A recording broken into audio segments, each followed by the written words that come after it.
What's up, guys? Ryron Gracie here. I have, lately I've been saying something. I have this idea of something I call the universal misunderstanding. Okay, and this of course falls into Jiu Jitsu.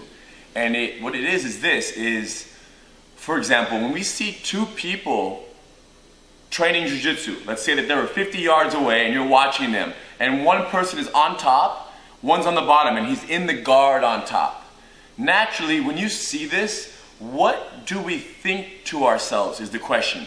Meaning, I'm watching these two people sparring, and what do I expect? You know, what do I want to see? And usually, what that is we think, okay, top person should pass the guard now. Okay? And that is exactly what I call the universal misunderstanding of Jiu Jitsu. And it's the same thing for the side control. The bottom person, top person's controlling. What we expect is what? Okay, the bottom person has to escape the side mount now. It's another example of a misunderstanding, which what I'm trying to get at is that we're confused as to what should happen next in many given positions. The mounted position. Okay, now, someone is on the bottom, someone's on top. The bottom person has to escape the mount. No, it's not how it works. Now, the reason why, of course, people want to escape these positions is why. And I believe it's because of points, and also we don't want to be tapped out. Because if I ask you another question, I ask you, what is a larger concern, a greater concern? Not getting tapped out or tapping somebody out.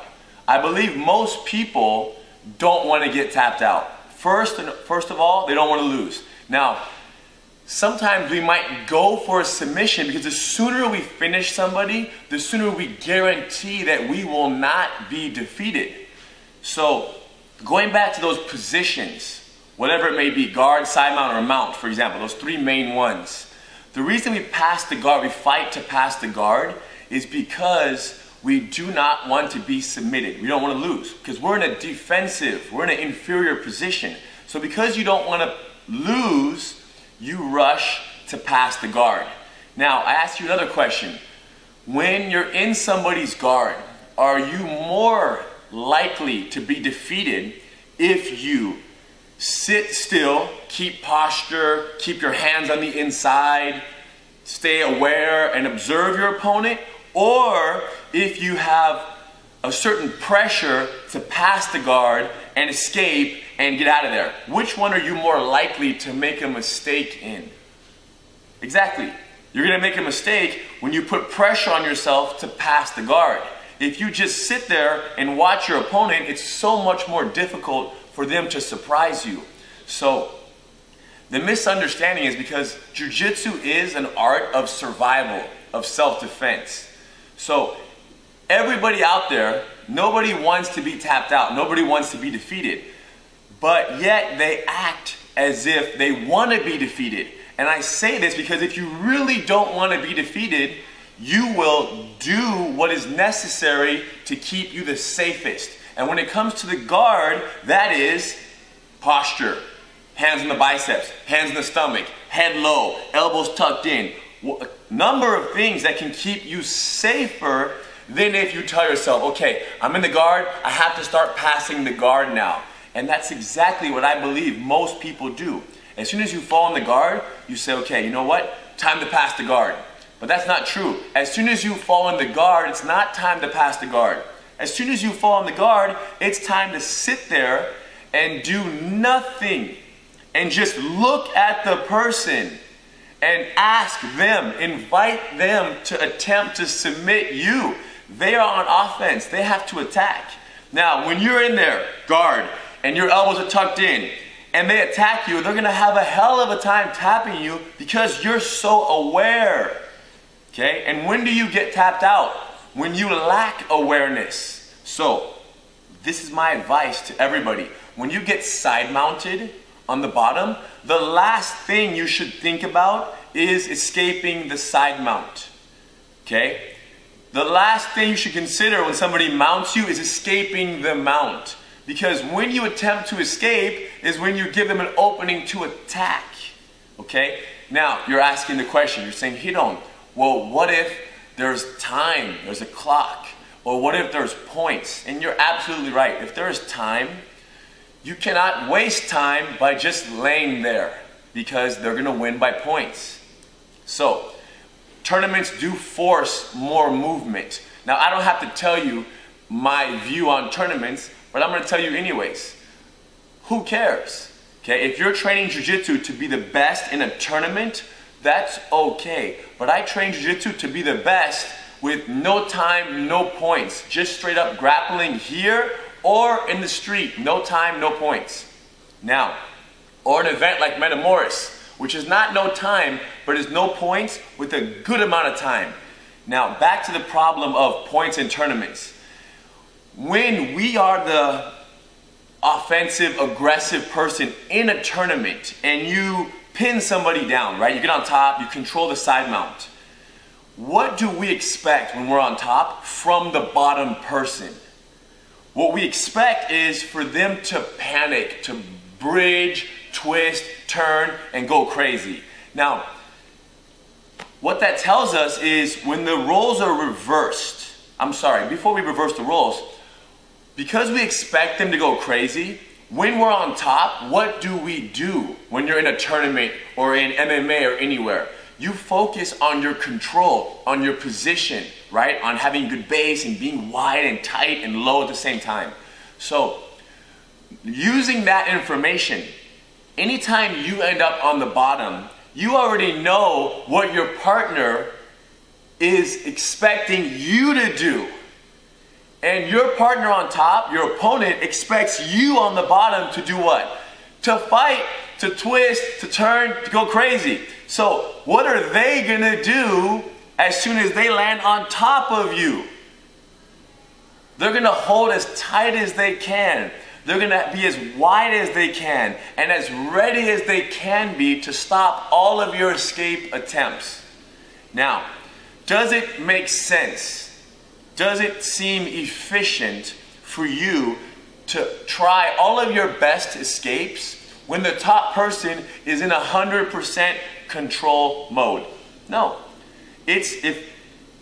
Not only is it not efficient, but it makes zero sense.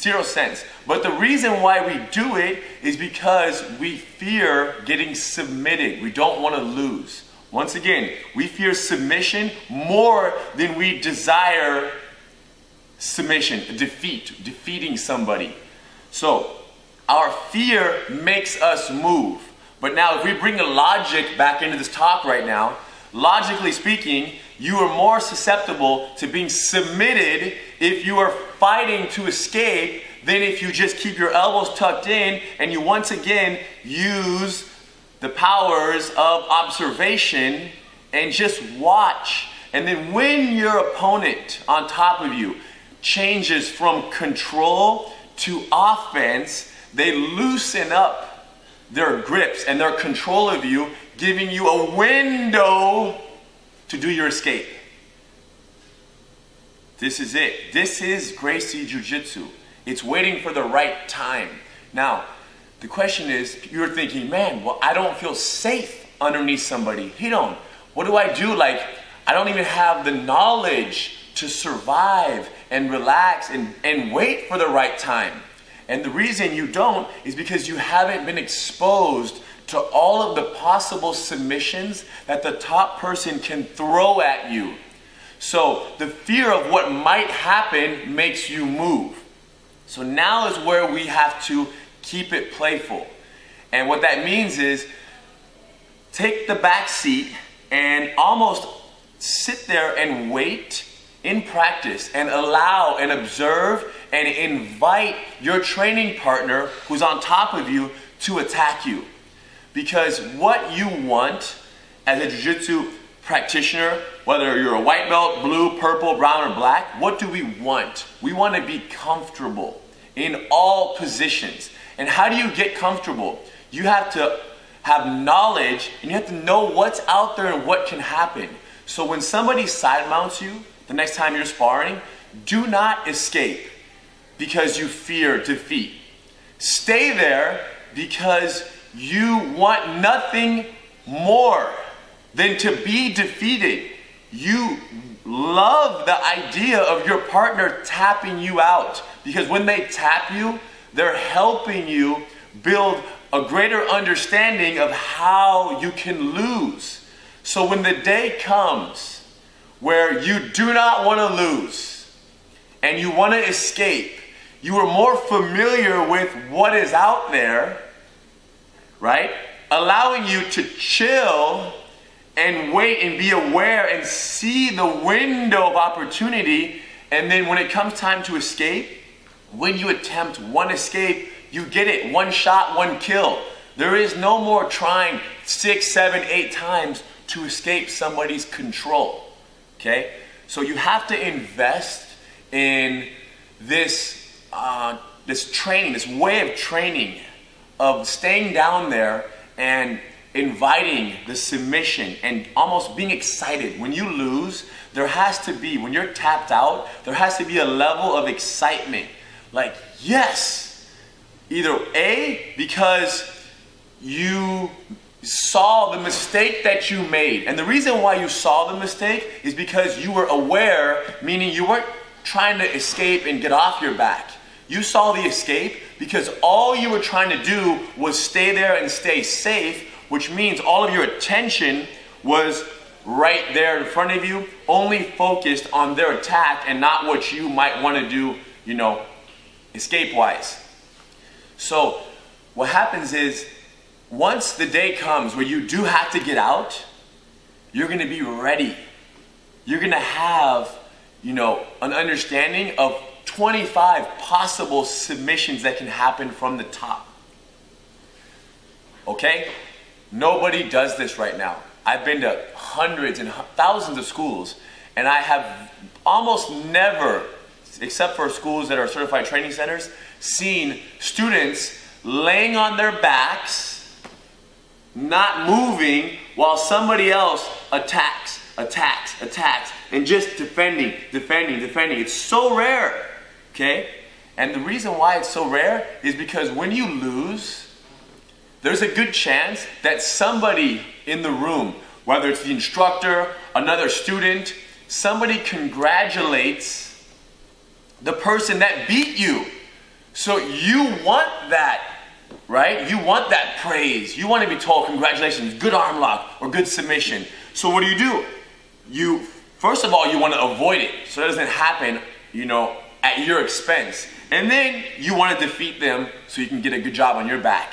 But let me tell you this, if you come here, I'm going to give you a pat on the back, and I'm going to say, good defense. Good job not fighting to escape off your back. Because that is so much more impressive that you can lay down and let somebody throw their 20 best submissions at you, their 5 best submissions, and you don't even move.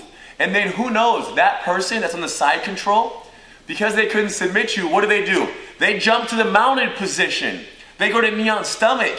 They have given up in that position. And this can happen from everywhere. If you're in someone's guard, wouldn't it be nice if you can send the message to the bottom person that it's impossible for you to tap me? Once you send that message, how easy will it be to pass the guard? Or to escape their side mount? Or to escape their mount? Very easy. Thank you. This is why we keep it playful. We keep it playful because we want to prepare for the future. So if you do me a huge favor and keep it playful 1 day a week or 2 days a week, I guarantee you this journey to black belt should not take 10, 12, 14 years. It should take 6 years.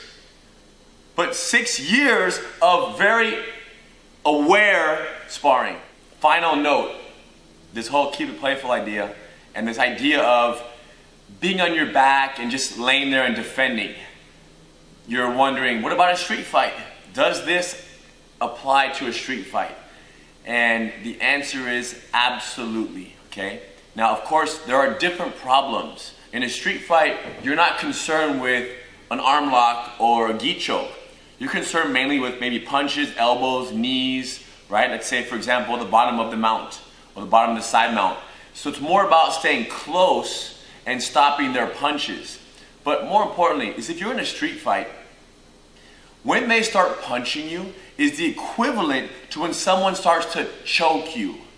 So when someone starts to choke you in training is when they lose control and they give you an opportunity to escape.